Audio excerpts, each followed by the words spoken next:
हरियाणा में जिंदा पिता को मरा बताकर निकाली श्रद्धांजलि यात्रा। बेटा ढोल पर नाचा, वीडियो देख बुजुर्ग घर लौटा, बोला मुझे मारना चाहता है। फरीदाबाद में जिंदा पिता को मरा बताकर पहले तो गाजे बाजे के साथ श्रद्धांजलि यात्रा निकाली गई। बेटा ढोल पर नाचा और पिता की मौत को मानो उत्सव बना दिया। तस्वीरों को देखकर ऐसा लग भी रहा है कि पिता की मौत से बेटे को दुख कम और खुशी ज्यादा मिल रही थी, लेकिन फिर पूरे मामले में होती है मृत पिता की जिंदा एंट्री। वजह पेंशन आ रही है, मेरी बुआ की वजह है। कितनी पेंशन आती? 3000 रुपये बुढ़ापे। तो आप पिछले 9 महीने से कहाँ थे वगैरह? 9 महीने से घर से गायब थे? मैं तो अलीगढ़ में ही दुबई करो, डर के मारे। क्यों? मारने को डर है, मारा है वो मोट का। आपको मार के इनको क्या फ़ायदा होगा? फायदा ही फायदा हुआ, वो जो पेंशन कट जाएगी, मृत्यु प्रमाण पत्र बनवा लेगा, वो कहा करे वही। नहीं, वो कह रहे हैं कि भाई आपके पास कोई 1 करोड़ रुपए है, रिश्तेदार जी एक पैसा भी कतई मैं ही डोलूँ, भूखो प्यासो मर।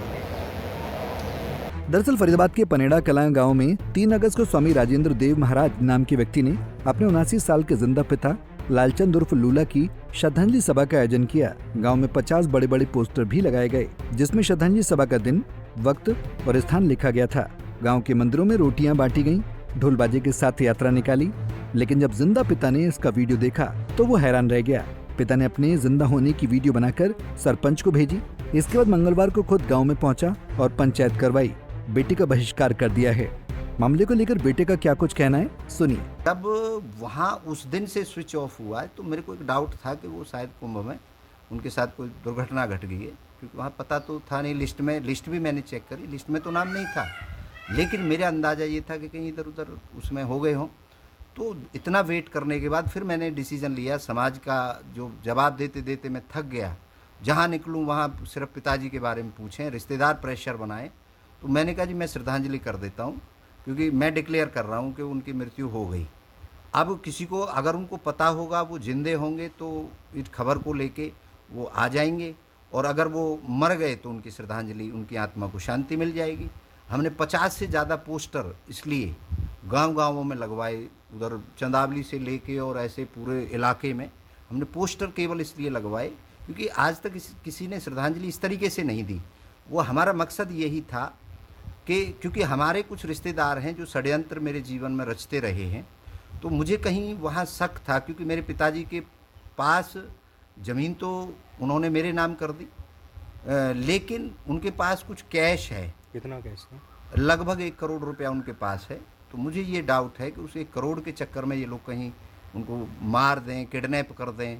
तो मुझे ये डाउट भी था कि मैंने कहा किडनैपर ये लोग हो सकते हैं, हमारे रिश्तेदार हैं, तो ये कर सकते हैं उनके साथ, क्योंकि कई बार उनके साथ ऐसी हरकत हुई है। उनको कई बार मैं उनके यहाँ से भी लाया हूँ।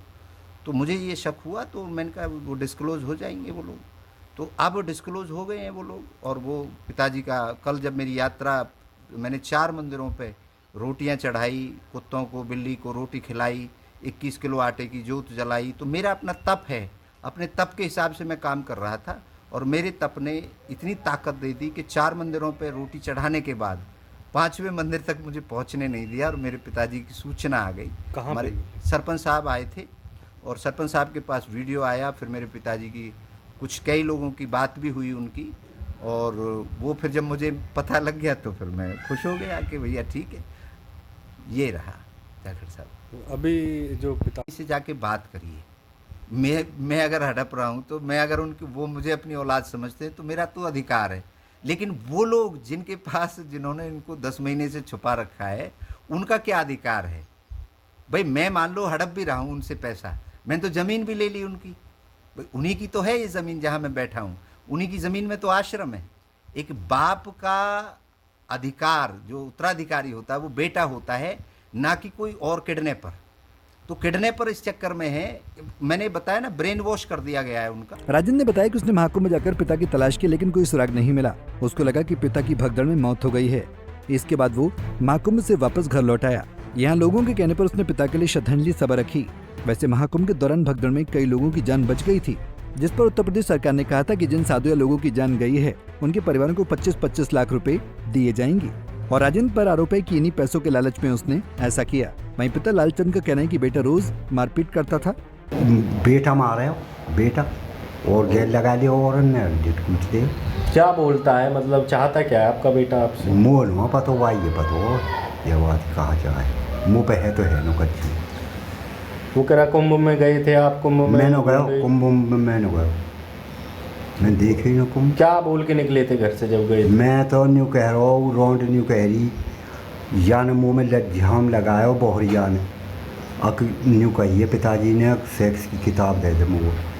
मैंने कि भैया मैंने कह दिन मुँह खाना नहीं देता था। लालचंद ने कहा कि जान बचाने के लिए घर से भागा था। पिता ने कहा कि बेटे ने उसकी 2.5 एकड़ जमीन हड़प ली है।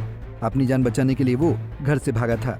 वैसे मामले को लेकर हमने दोनों पक्षों के बयान आपको सुना दिए हैं। इस खबर पर अब आपकी क्या राय है, कमेंट बॉक्स में लिखकर बताएं। फरीदाबाद से अनिल लाठी, पंजाब केसरी टीवी। हमसे जुड़े रहने के लिए हमारे YouTube चैनल को सब्सक्राइब करें और नई वीडियो की नोटिफिकेशन के लिए बेल आइकॉन को दबाएं।